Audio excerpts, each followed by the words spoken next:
Vamos a ejemplificar lo que acabamos de ver con un caso clínico. Fíjense, les cae a la consulta un paciente, pongámosle 30 años, sexo masculino, con fiebre, escalofríos, tos, disnea y dolor pleurítico. Ya la clínica es bastante orientativa a qué podemos llegar a encontrar. Obviamente a esto se acompaña el examen semiológico, que es muy importante. Y frente a una sospecha, ustedes piden una radiografía de tórax. Les dejo un ratito para que evalúen la radiografía. El paciente vuelve a la consulta a la hora después con la imagen radiológica sin el informe, que es lo que les va a pasar en el día a día una vez que se reciban. ¿Y qué ven?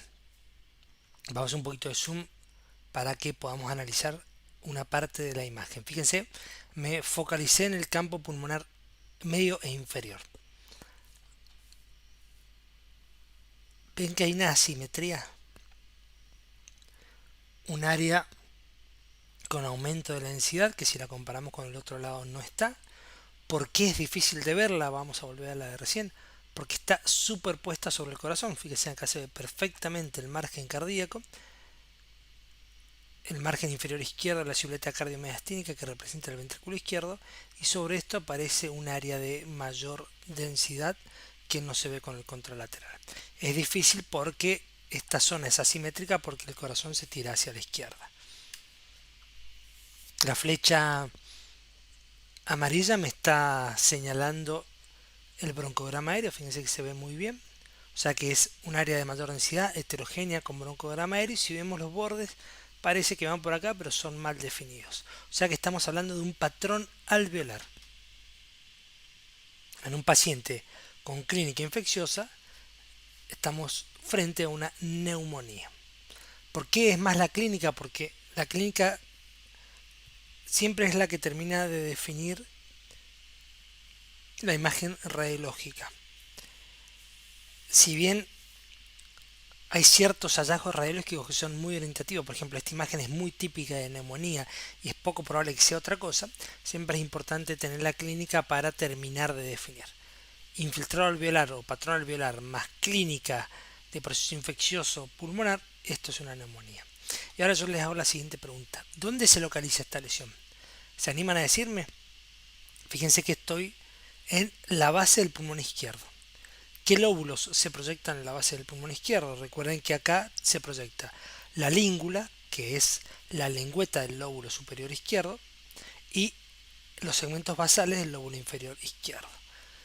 En la base pulmonar derecha se proyecta el lóbulo medio y los segmentos basales del lóbulo inferior derecho. ¿Qué puedo aplicar para saber cuál es el segmento o lóbulo comprometido? Muy fácil, puedo hacer un perfil y ver si está adelante o atrás, pero también puedo aplicar el signo de la silueta. Fíjense, las flechas naranjas o amarillas están delimitando que el margen cardíaco se ve. Por ende, si el margen cardíaco se ve, el proceso neumónico está por detrás del corazón, que se ubica por delante. Lo que estaría representado con esto que ya vimos anteriormente, está por detrás. Si está por detrás, es una neumonía del lóbulo inferior izquierdo y que acá lo confirmamos con el perfil. Fíjense, con el asterisco señalando dónde está el proceso en evolución. Lóbulo inferior y no língula. ¿Por qué? Porque el margen del corazón se ve. Si hubiese sido la língula, el margen cardíaco no debería haberse visto. Fíjense otro caso clínico. En este caso es un paciente politraumatizado con un accidente automovilístico de alto impacto. Ustedes lo reciben en la guardia. Cuando le realizan los estudios radiológicos, fíjense lo que se observa en esta radiografía tórax frente. Áreas con imágenes de aumento de la densidad, pero qué particularidad tiene, que son difusas, comprometen casi la totalidad de ambos campos pulmonares, son heterogéneas, hay broncograma aéreo en varios sectores y bordes mal delimitados. Esto es un patrón alveolar, Pero ¿qué tipo de patrón alveolar? Es decir, el alveolo está ocupado, pero no por un exudado inflamatorio, como vimos en el caso previo, sino por sangre, por contusión pulmonar. Esto es una contusión pulmonar. Por ende, lo que les decía previamente, el patrón alveolar debe ser evaluado en el contexto clínico del paciente, porque si la consulta es por un cuadro infeccioso, es una neumonía. En este caso fue un politrauma, es una contusión pulmonar. Igualmente cambia un poco la imagen porque esto es mucho más extenso, esto es un caso bastante grave, pero siempre la clínica es la que nos orienta hacia el diagnóstico final.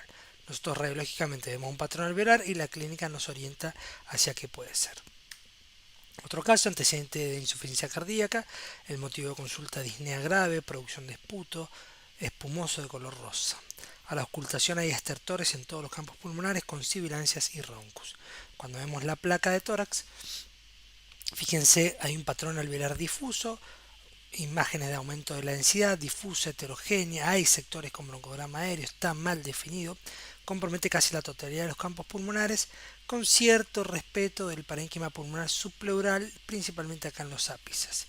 Esto es típico en el contexto clínico que les mostré de un edema agudo de pulmón, o también denominado, de acuerdo a lo que lo lean, en alas de mariposa.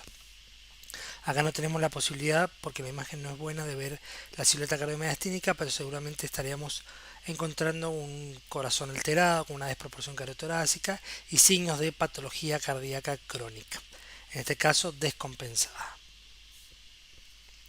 A modo de resumen, y esto no hace falta que lo sepan, pero es para ordenar un poco, el patrón alveolar, dependiendo las características radiológicas, yo puedo llegar a hacer alguna aproximación diagnóstica.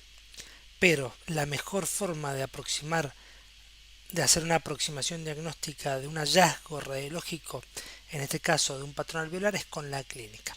Pero fíjense, si yo tengo un patrón alveolar generalizado, difuso, puedo estar hablando de edema de pulmón, ya sea cardiogénico o no, algún tipo de tumor, un exudado extenso, una neumonía extensa, hemorragias.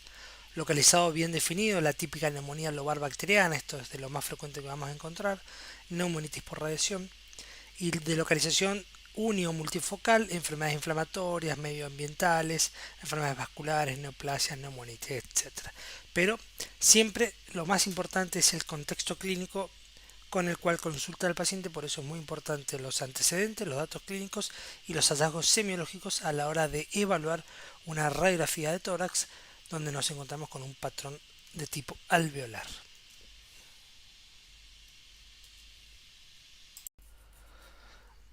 Bueno, ya dando vuelta a la página, volviendo hacia la clasificación que vimos al principio, seguimos con la patología que produce aumento de la densidad radiológica. Ya vimos el patrón alveolar, ahora vamos a enfocarnos en el patrón intersticial. Por definición, es la afectación del espacio intersticial del pulmón por aumento patológico de uno o todos sus componentes. Cuando se refiere a uno o todos sus componentes, puede ser la parte colágena del intersticio, con las fibrosis pulmonares en todas sus variantes. Recuerden que por el intersticio pulmonar discurren las venas y discurren los linfáticos, por ende puede haber presencia de líquido, puede haber presencia de lesiones nodulares, la linfangitis carcinomatosa, etcétera. Por eso cuando uno habla de patrón intersticial no hace referencia únicamente a la fibrosis pulmonar, sino hay un montón de otras entidades que también lo pueden afectar. ¿Qué vemos radiológicamente? Vemos engrosamiento del intersticio pulmonar, que en condiciones normales no se ve. Uno cuando evalúa la placa de tórax no está viendo el intersticio porque es invisible al método, pero cuando se altera se produce un engrosamiento del mismo y ahí se hace visible. Las áreas afectadas pueden ser más extensas que lo que vimos en el patrón alveolar, ya que no respetan los límites lobares. Recuerden que lo que era el edema agudo de pulmón y la contusión pulmonar, dependiendo del sitio de trauma, tampoco respetaba los límites lobares, pero bueno, esto típicamente se extiende y no tiene el denominado freno cisural que ya vimos en las neumonías lobares, sino que acá se extiende más allá de la cisura, por ende son patologías más extensas que lo que vimos previamente y no tienen broncograma aéreo. Acá vamos a poner un esquema que es bastante doloroso a la vista porque son muchas palabras, pero es un intento de clasificar algo que es difícil de clasificar como la patología intersticial. Fíjense, desde el punto de vista radiológico podemos encontrar un patrón intersticial nodular fino y difuso producido por metástasis, la histiocytosis de células de Langerhans, enfermedades infecciosas en pacientes inmunodeprimidos, la tuberculosis miliar o enfermedades por inhalación, neumoconiosis, asbestosis. Un patrón reticular fino donde no hay nódulos sino imágenes lineales finas, el edema pulmonar. Previamente vimos en el patrón alveolar, y esto lo aclaro para que no se generen confusiones, vimos el edema agudo de pulmón. El edema agudo de pulmón es el paso posterior al compromiso intersticial por el edema. Cuando empieza a haber fallo de bomba y empieza a aumentar las presiones venosas del pulmón, empieza un mecanismo que, si no se compensa rápidamente, tiene una secuencia que termina en el edema agudo de pulmón. Esta secuencia es: primero hay una redistribución de flujo, donde los vasos que van hacia los ápices pulmonares adquieren el mismo calibre que los vasos que van hacia las bases pulmonares. Recuerden que en condiciones normales, un paciente en bipedestación, por el gradiente de ventilación-perfusión, los vasos que van hacia las bases pulmonares tienen mayor tamaño que los vasos que van hacia los ápices pulmonares. Por ende, un signo de fallo de bomba es cuando en un paciente en bipedestación todos los vasos tienen el mismo calibre. Se llama redistribución de flujo. Si en este momento no se compensa ese fallo de bomba, empieza a salir líquido de las venas primeramente hacia el intersticio, configurando esto que es una intersticiopatía reticular fino, el edema pulmonar. Y si no se trata y si no se compensa, ya este líquido pasa del intersticio al alveolo, produciendo el patrón alveolar que vimos previamente. También tenemos algunas neumonías agudas. Algunas patologías infecciosas pulmonares no se comportan como un patrón alveolar, sino como un patrón intersticial, reticular fino. Algunas neoplasias, enfermedades ambientales y enfermedades intersticiales. Idiopatías crónicas. ¿Cuál es la diferencia rápidamente entre una patología crónica y una neumonía aguda intersticial o edema agudo de pulmón? Que estas dos patologías son agudas, entonces el volumen pulmonar se permanece intacto.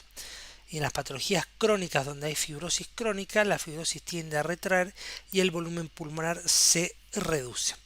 Por eso, si hay una intersticiopatía con reducción de volumen del pulmón, estamos hablando probablemente de una fibrosis crónica.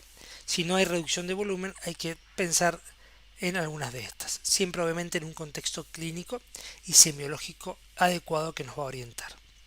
Y por último tenemos lo que es el reticular grueso o panal de abeja, que ya son estadios finales, donde hay septos gruesos, y vemos que la distorsión de la arquitectura pulmonar se acompaña de imágenes quísticas que son panales de abeja.